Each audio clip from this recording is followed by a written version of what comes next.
he's not really a radical and he's not really a threat, but in a way, that's almost why they're desperate to stop him. They're desperate to stop him because they know that the city's not going to go to hell under his leadership. Ronald Lauder, this just dropped, gives $750,000. This is now. This is not in June. Ronald Lauder gives $750,000 to PAC backing Cuomo for NYC mayor. Now, for anyone who doesn't know, he's the cosmetics heir to Lauder Cosmetics, but he's also a Zionist maniac who, ironically, runs the New Gallery, which specializes in German art. And then you have Eric Adams, who I think if I ran for mayor, even now, I'd probably poll better. Eric Adams' long shot re-election bid is still scoring support from these mega donors, and it's mostly developers. And this is now. These are not articles from months ago. Why are they giving millions of dollars to these candidates who every poll shows are being crushed? And that kind of goes to what you were saying before, that there's an October surprise in the work. Or it could just be wishful thinking that they hope, because things like that can happen, that if it does, the money will be there for my guy to take advantage of it. Yeah, I think, well, that's, see, I wish you didn't tell me that, because I think that only furthers my theory that something's going to happen in October. I mean, if they had something on if they had something credible on Mamdani, I think it would have come out by now, which is why I think, and also Bill Ackman, right, is super invested in the mayoral race here in New York. And he may have been responsible in some way in Charlie Kirk's death. I don't know. Allegedly, we'll see. You know, this is everything I'm saying is based off what Max Blumenthal and Candace Owens are reporting, and I make no conclusions of my own. But just putting that out there for the lawyers. But you know, Bill Ackman's like on a warpath against Mamdani, and so are these other billionaire mega donors that I genuinely hope. You know, Mamdani's got good security, first of all.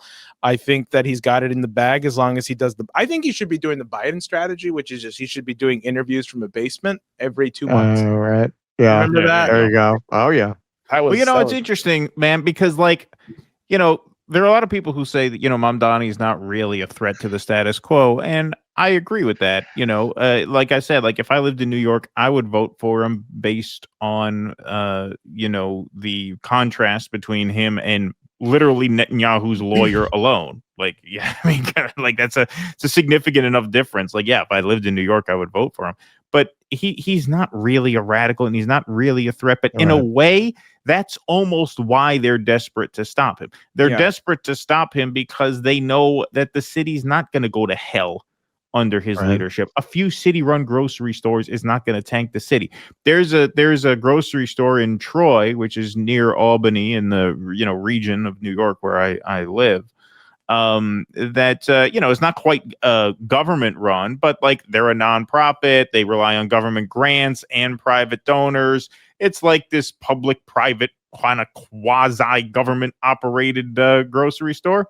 People love that fucking store. They love the store because they get good food for way cheaper than they could get it. Like that's what this is. This is not revolutionary, but I think that's in a way why they're desperate to stop it, because they don't want someone who is seen as moving the Overton window so far to the left. They don't want the peasants getting ideas and have the city not go to hell, because then that's going to really, you know, send the message to people. Oh, wait a minute. This democratic socialism isn't as scary as like everybody's telling us it is, right? And to have a person like that in an executive position where, yes, they can pretty easily attain a rent freeze by staffing the rent guidelines board with people who will instill a rent freeze. Like, I think that's part of why they are so averse to him, is because they know he's not as radical as they say they are, and they're afraid that people will get a taste of something just a teeny bit different. Because out of that, they might get an attitude about, hey, maybe we can build on this. I think that's probably something. Well, I think, you know, there's this book called 50 Years a Democrat, which was written by Hewlin Jack, who was the first black borough president of Manhattan. You might know that already. Is that right, Russell? No, I don't. You didn't know that. Yeah, well, Hewlin Jack was a was a great man who he wrote that book called 50 Years a Democrat, and he goes through how the city charter was changed so that the mayor had less power. It used to be the case that there would be like a committee or a council, right? And that the mayor had 3 votes on any kind of citywide executive action he wanted to take. The mayor had 3 votes, and each borough president had 1. And they had changed the city charter so that wasn't the case anymore. I think they removed the vote off the mayor. He only had 2. And also certain processes now were not, and certain responsibilities did not belong to the mayor's office anymore. They were spread around to the borough presidents and also to the speaker of the city council. And a lot of that had to do with the stripping away of power of the mayoralship and also of the borough presidents too. It was a way to take power away from the executive and the city government and put more towards the assembly, put more towards the city council and towards the state government. And this was something that was done in the 60s. So he details, it's a very good book, 50 Years a Democrat. I can get you the book if you're interested. He also had a plan, by the way, to extend the C train underneath the George Washington Bridge. And when was he the borough president? 50s, 60s. Yeah. Okay. Oh, yeah. Hewlin Jack, look him up. Met first black borough president of Manhattan. Great guy. He had some, and he actually got all the trains in Manhattan that were elevated. He's the one who demolished them and put them underground. Okay. He also got trucks, I believe. He was responsible for like bringing sanitation back to the city. And he also got trucks that were filling up potholes too. They would go out every morning. He had fleets of them. That was him. That was his whole thing. He could have been mayor. He could have been governor. Point is, though, I bring him up in this context because the mayoralship has lost a lot of power since the 60s in New York City. And the mayoralship in New York City right now doesn't have the same authority, doesn't have the same status. Yes. Because if you command the NYPD, which I think is bigger than most countries' armies, you're still very powerful. It would be the world's 11th largest army if it were military. You still have some weight behind you, but at the same time, the way shit moves in the city, the corruption, the backroom deals with unions and whatnot, and with the state government as well, and the federal government, which is really responsible for real infrastructure level development and change. They probably think they can work around a mayor that may not play ball on all occasions, but also it's also important why Zohran should not be bending backwards right now on certain interview positions, because the other thing about that, when he starts throwing his cause under the bus, when he starts changing what he said about globalize the intifada, and by the way, he never said that. He never actually said it. No, I know, but he's having to say, yes, I discourage the use of that language when nobody's really, I know people are asking him to disavow it, but he never said that himself. I know that that's true. And for the record, like, I personally am for frittatas for everyone. I think everybody deserves to make frittata once in a while. Absolutely. That's my personal view, but what they're doing also is profiling. I think a study shows if you take away 1 hour of Bill Ackman's wages, you could give everyone in America an frittata. Wow. Yeah, exactly. But they're probing Zohran to see, okay, he's malleable right now when he's under high pressure to get elected in November. And he thinks it might be smooth sailing when it comes to when he's in the mayor. He's like, oh, I'm the mayor. Actually, no. Because then you've got a city council to appease. You've got an assembly to appease. You got a governor you've got to keep happy. You've got Hakeem Jeffries in your city who can get you federal funding, especially now when Trump is saying, I'm not going to give them money anymore. That's bad. What the fuck did I do? Right. And, that's really bad.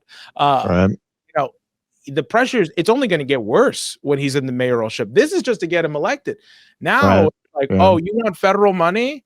Okay, well, are you willing to say this, and this? Are you willing to do this, and this? Are you willing to let Netanyahu walk the streets of New York City and we'll get you that accelerated plan to get an interborough train line.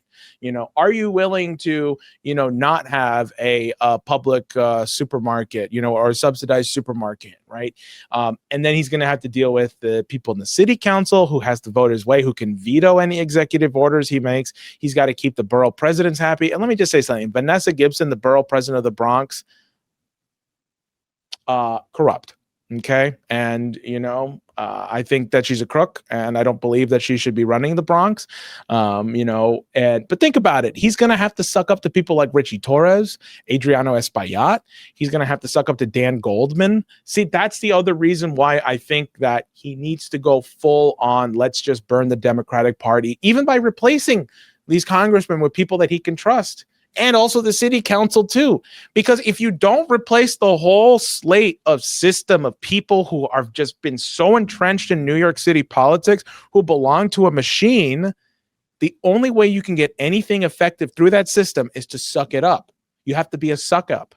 You have to go and kiss the ring. Otherwise, you're not getting shit. And instead, you're going to have people fighting against you. You're going to have people slandering you. And then you're going to be seen as a mayor who can't get anything done. And that's why he has to, I mean, look, what the fuck do I know, right? I'm not a political consultant. I don't get paid $50,000 for an hour of my time, right? He doesn't have to listen to me. But what I foresee happening is, if he's not prepared to just burn the party by saying, I'm going to replace every single Democratic elected official from the city council, the community board, all the way up to Congress and even Senate, then you're not going to get anything done unless you kiss ass. And then you're going to see a side. And that is what AOC ran into. That is what she ran into. Oh, you want your little Green New Deal? Well, we want war with Russia. All right. So we need you to send this money to Ukraine. Okay. And then maybe we'll come back to your Green New Deal agenda. Right. And, when she was crying on the floor, they didn't even pay her off. Right. Of course. When she was crying on the floor because she switched her vote from no to present on Iron Dome funding, I think that shit was real. I really do think she was tormented. That's my theory. A lot of people disagree with me. I trace that as the moment they broke AOC. Yes, she was never the same after that. I agree. Yep. Nancy Pelosi goes up to her, talks to her. She changes her vote to present. I don't know what she said. Hey, sweetie, sometimes you have to make compromises. Okay, I know how you feel about this, but let me tell you, that other side, they're not going to fund what you want unless you vote at least present on this. And well, guess what? Didn't mean shit, right? Did it? I've heard recordings where actually what she said is, that's it. Use your hate and join me on the dark side. Yeah. Wow. All right, Jose, thank you so much for joining. Everybody can go to votevega.nyc. That's still the website, right? See, I have them memorized. Votevega.nyc. We just updated it too. Actually, we made it from scratch. All right, we made that from scratch. We did not go to Squarespace. We didn't use WordPress. We made that website from scratch. Okay, we coded it. Now, I'm not going to say we didn't use any AI assisted tools, but we coded that website. It is fully customizable. And the next thing it's got to be updated with is fresh new policy. Keaton is working in the back rooms right now, writing up the policy that'll be coming up. We've already added some new policy, and it'll be much more detailed very soon. And like I said, we need $27,000. And ideally, if we could have that by next week, I honestly think we could be making headlines by next week if we reach that. I think it'll freak a lot of people out. And just this discussion alone about the possibility of me running as a Democrat who would then run in the independent if we lost, I would not be surprised. All right, I'm going to say this again. I would not be surprised if you get an announcement this week or next week about somebody running in the primary against Richie Torres, just on the very possibility that I would do it. Come see me on tour in Louisville, Fort Wayne, Hermosa Beach, Sacramento, San Francisco. Go to jimmydore.com for a link for tickets.